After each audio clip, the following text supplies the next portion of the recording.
Good afternoon, everyone. This is Johnny Farias, and I'm here with Community Newspaper, with Community News.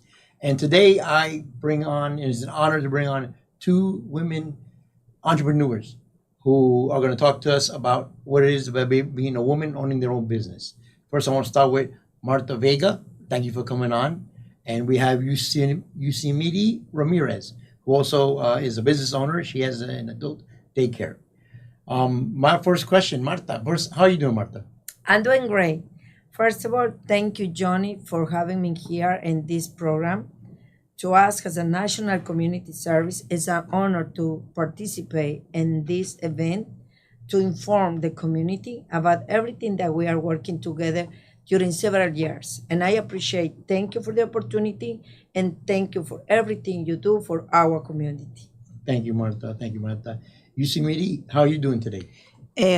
Estoy agradecida de haberme invitado Marta y estar aquí con Johnny y verlo conocido en esta entrevista y darle seguimiento ayudar a las personas de la tercera edad a ver una vida mejor, que ellos sepan así de que hay gente que los van a ayudar y que van a ayudar por ellos, que están desamparados en la comunidad. Okay, I'm going to be translating for Yusimiry. Can I call you Yusi? ¿Te puedo llamar Yusi? Sí. Okay, I'm going to be translating Yusi. She's thanking us for having her on the show and how important it is to get out the word for the services that they offer seniors. And that's what she does. She has an adult daycare that provides long-term care.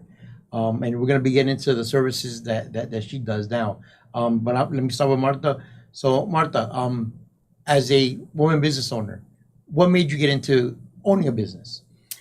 First of all, as an immigrant people with my family, my two daughters, I was thinking it's not just to get my degree, my bachelor, because we had to get our time for our family.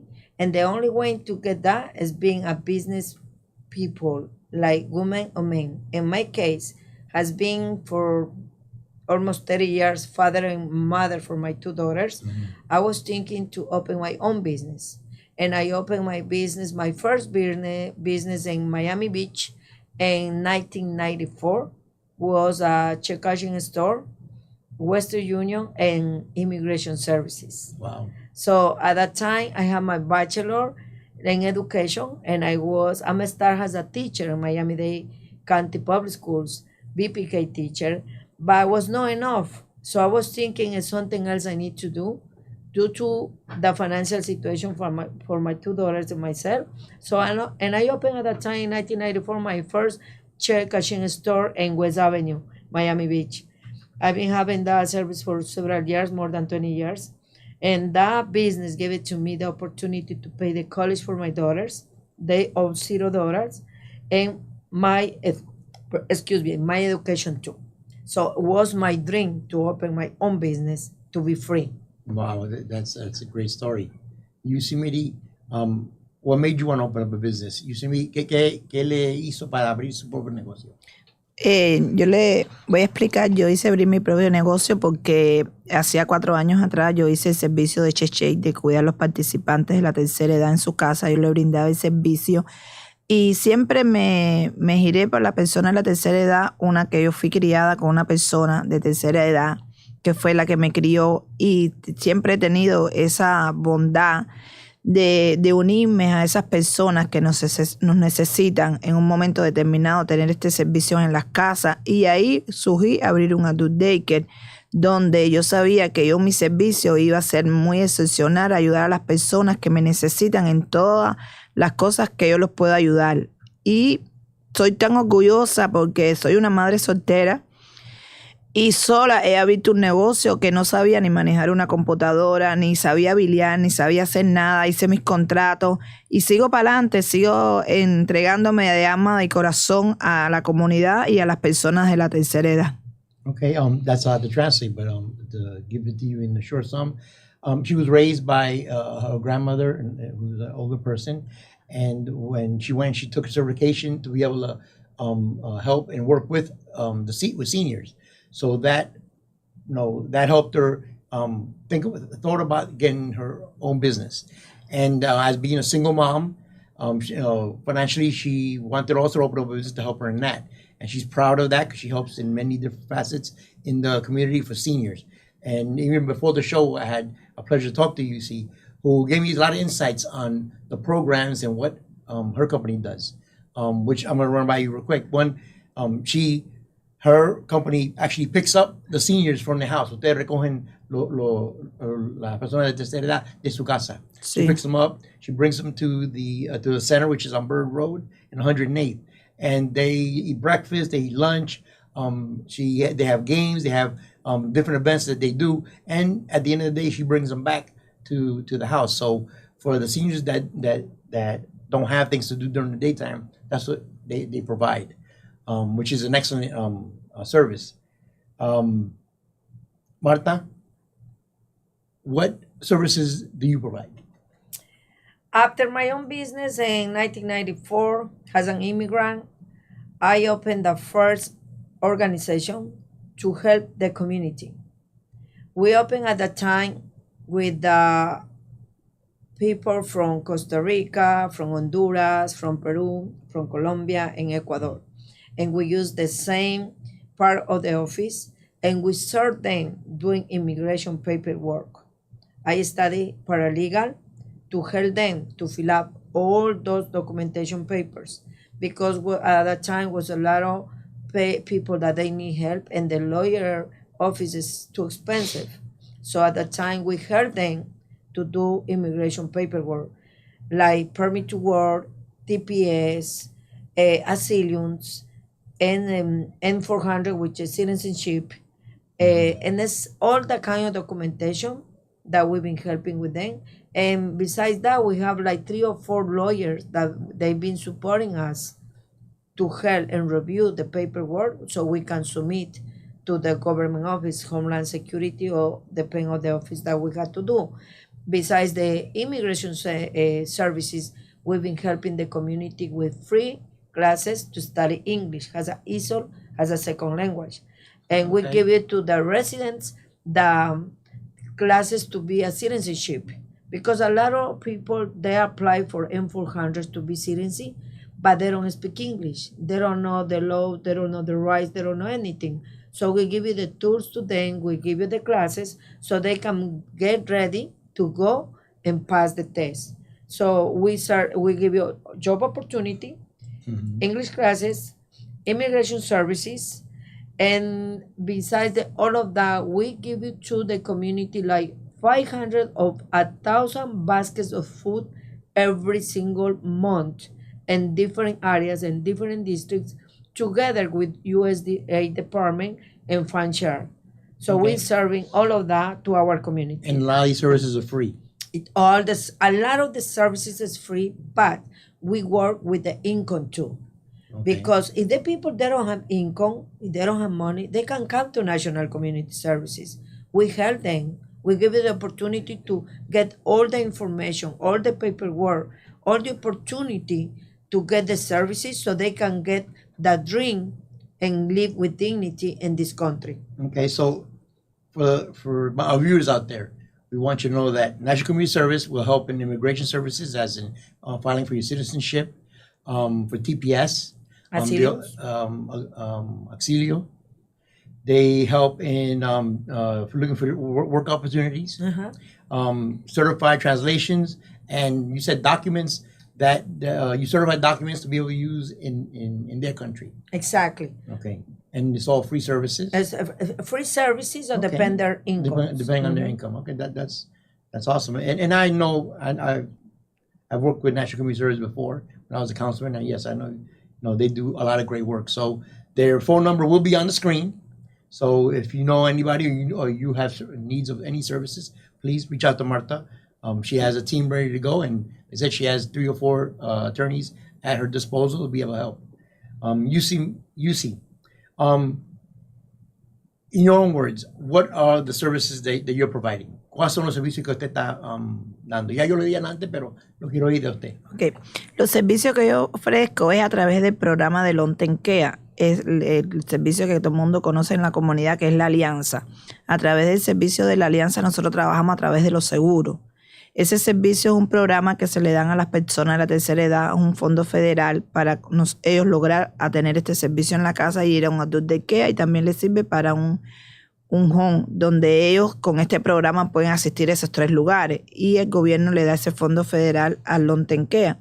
En mi centro yo doy un servicio de recreación, le doy su desayuno, su merienda, y le doy transportación. Allá juegan dominó, juegan bingo, hay diferentes actividades que le celebro sus cumpleaños, todas las celebraciones de las memorias que se celebran, y ellos se sienten a gusto. Siempre trato de ayudarlos en lo que ellos puedan, que siempre tienen muchas dificultades, están muy desorientados de cómo funcionan todos los servicios, y ahí le doy su orientación. También ayudo a hacer el servicio de long term care, ayudo al familiar, cómo orientarlos para que le puedan hacer el servicio. Es algo bien importante. Es ayudarlos, no es que yo se lo haga, es ayudar al familiar o ayudarle a esa misma persona, cómo orientarla a hacer ese servicio. Que muchas personas, muchos hijos no saben cómo llegar a ese programa. Okay. Just to recap what I said before, they come out, they'll pick up the person or persons, take them to the center, and they have different activities. They feed them breakfast, lunch, and all kind of different events. They help them celebrate their birthdays also, and just all the holidays that normally, if they're alone, they don't get to do. And one of the important things that they're able to tap into or access federal assistance to help with these programs.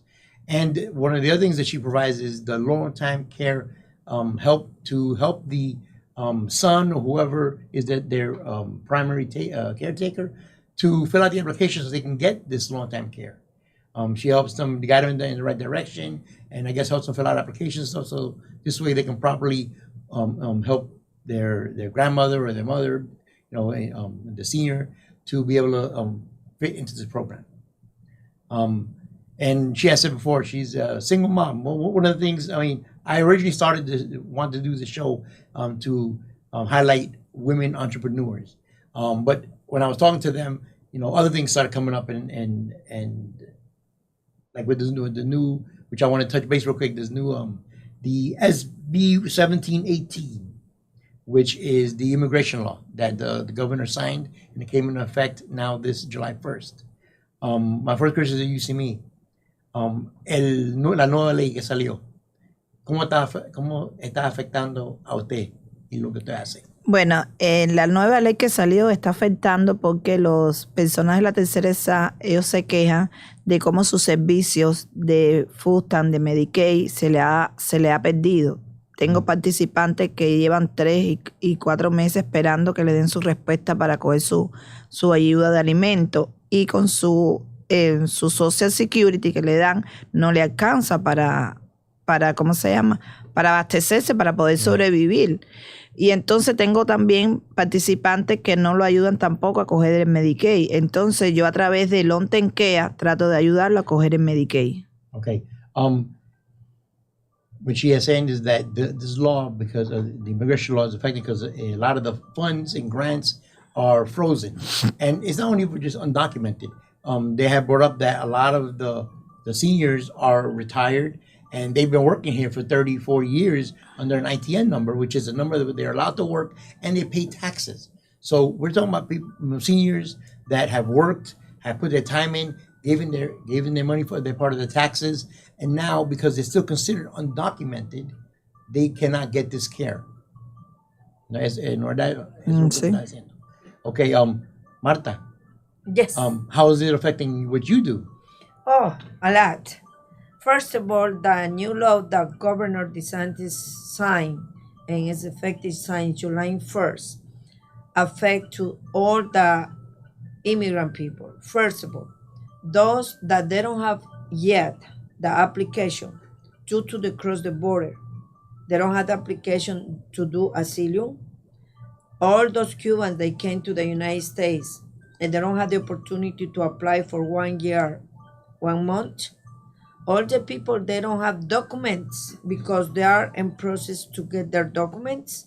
It's a lot of, like, they dissolve the families because a couple of them, they had to go to different states Right. to prevent to be deported.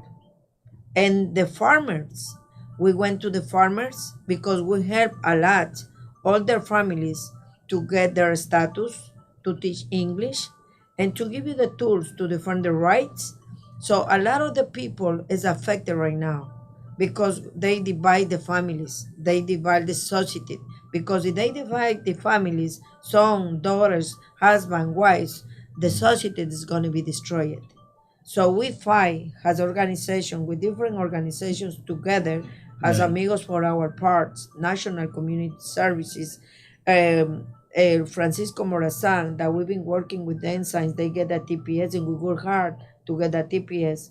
And we sign with the lawyer to defend this wrong law that our governor signed for the constituents from state of Florida. And we totally disagree with this law because it's affecting jobs, it's affecting business, it's affecting families, it's affecting everyone. It's understandable. In fact, last week I had a gentleman who's a contractor. Had was a contractor, and he was saying how the new immigration law is affecting work and stuff like that also.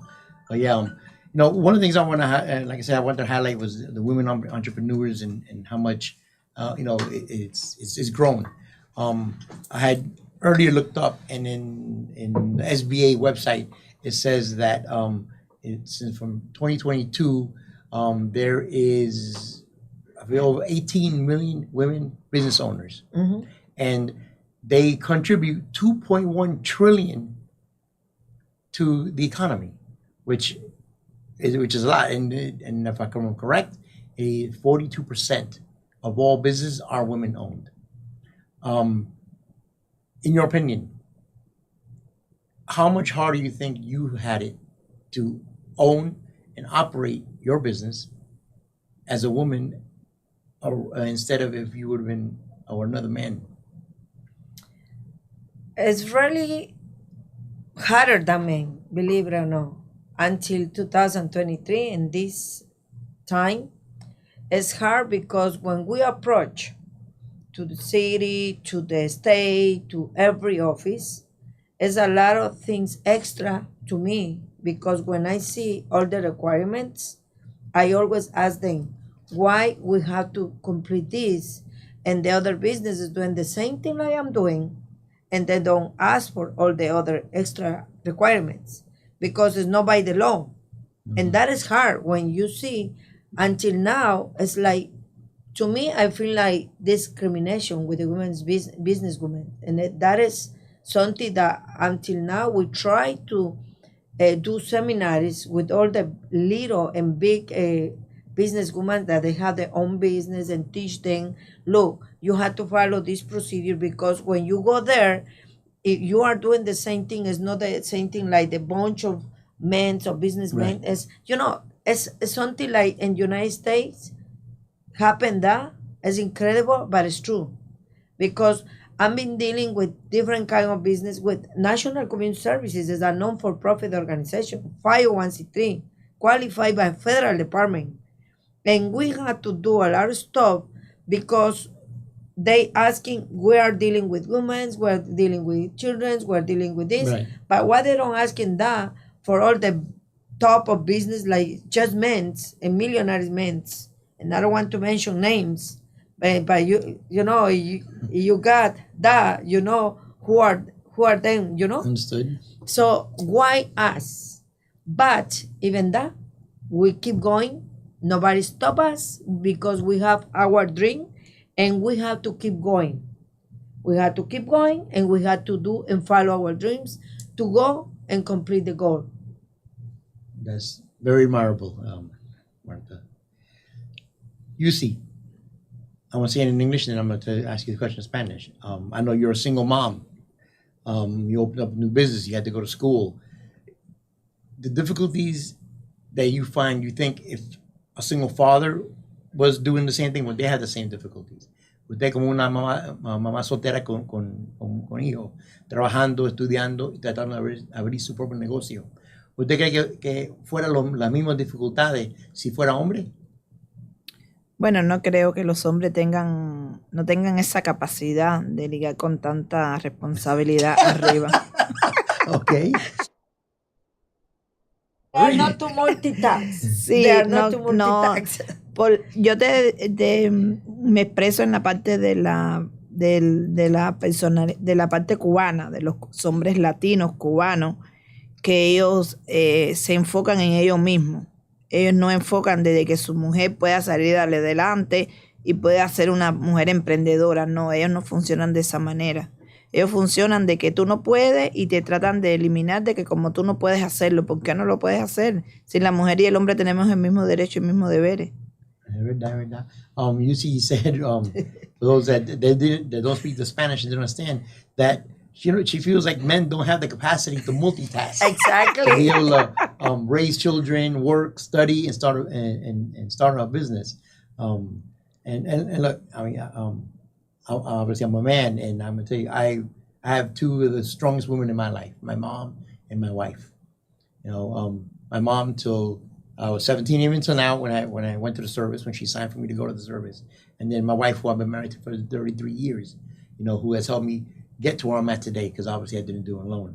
So yes, I believe that women are smarter than men. I'm gonna say it. I know that I'm gonna get a lot of comments of men that say no, but I am a true believer in that. I mean, I really am. But yes, and I want to thank you ladies for what you do. I know that Martha, you did a lot of stuff on your own also. And I know your daughter. She is the manager of the Homestead Seminole Theater, which hopefully I can get her on the show, and so we can talk about the theater, because that theater's growing a lot, and it's really a nice place to go see different shows.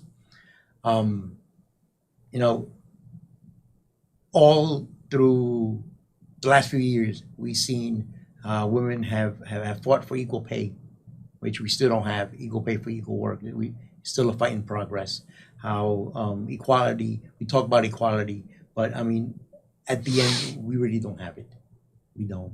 For those that think that we do, that they're blind, but they just don't want to admit it. Okay, we don't have it. We're still fighting for it.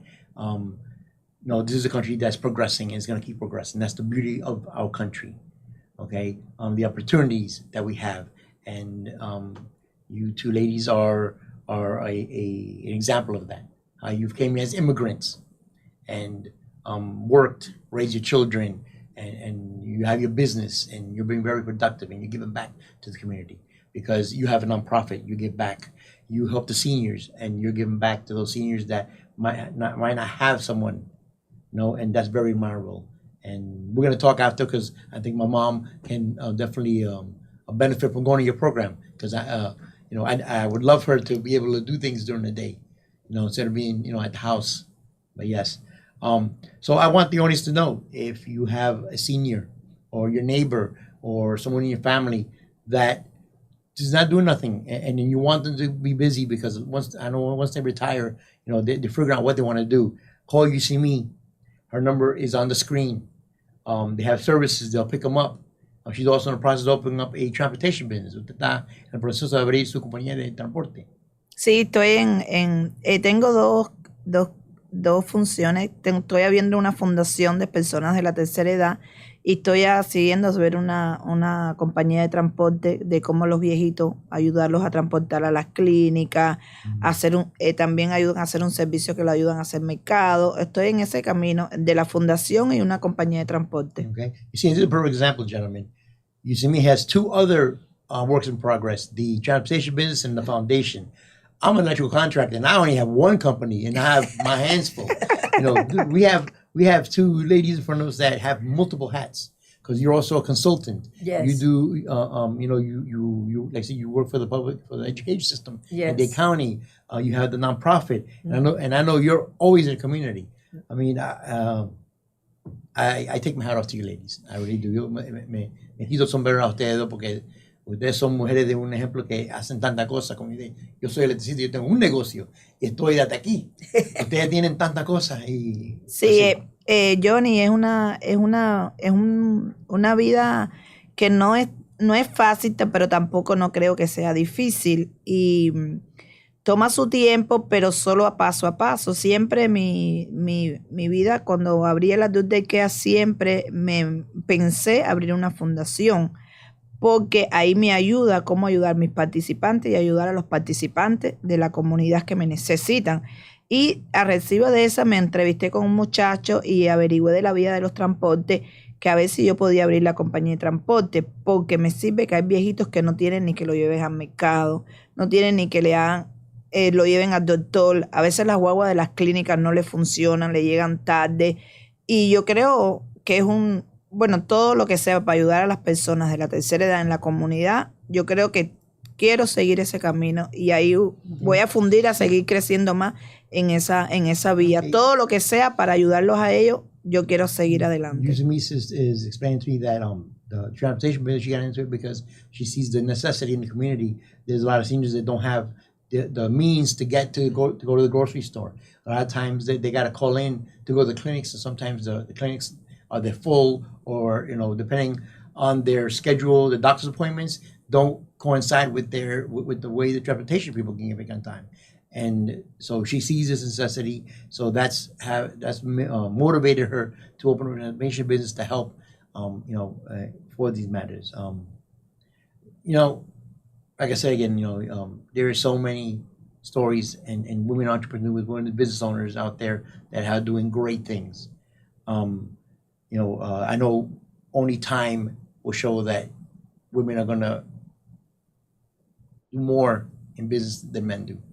Okay, I know women especially have that maternal instinct. So you ladies always thinking with your heart, not always with your pocket. Mm-hmm. And and that's admirable. So everyone, again, if you know a senior that's in need, Yusimiry is a person to call. She has a place where they go, they eat, they participate, and she can bring them back and forth.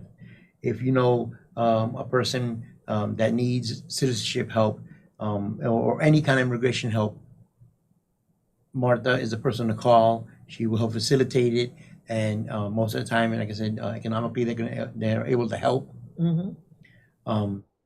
So please, the numbers are on the screen. Feel free to call. It doesn't cost anything to call. And I would like to tell you something too. It's very important to let them know that we are in Miami and 3951 Northwest 7th Street, Miami, Florida 33126, Suite H. Don't want to plug. Pero también estamos en Homestead. En Homestead estamos nosotros en 800 Norris 12 Avenida, Homestead, Florida 33030, pero pueden llamarnos por appointment y los atendemos a todos. Tenemos un equipo de voluntarios súper importantes, migrantes que en este momento son residentes, son paralegal, son abogados y que están listos para ayudar a todos esos migrantes que no tengan miedo por la ley SB 1718. The law SB 1718 is law that we can pass the law if we do correctly. How we're going to do correctly? To go to the organizations that have been qualified by Homeland Security, and they have a bunch of lawyers and people that are ready to help them with immigration cases. So let them know we are ready to help. We are here for more than 25 years, and we keep going and serving them. Okay, well, she said the first one in Spanish because Monte is bilingual, but for those that didn't understand, she has an office in Homestead, and she has an office in North Miami, so she has the whole county covered. Yes. Feel free to call. So it is like you got to travel from Florida City or Homestead down to Miami. She has an office there to help out. I want to take a chance also. I want to thank Community Newspaper for giving me the opportunity to be able to bring in ladies like these to tell the story, to talk about things within the community, for services that the community needs down south as well as north. I want to thank them again. I also want to thank one other person that they sent me a book. It's called Loose Words by the author is Juguer Estrella Mejia. Gracias, señor, por el libro. Se lo agradezco, lo voy a leer. Siempre estamos aquí a su asistencia. Community, thank you very much for your time. This is Friday with Farias. I will see you next week. I don't know who the people are going to be yet, but it'll be a surprise.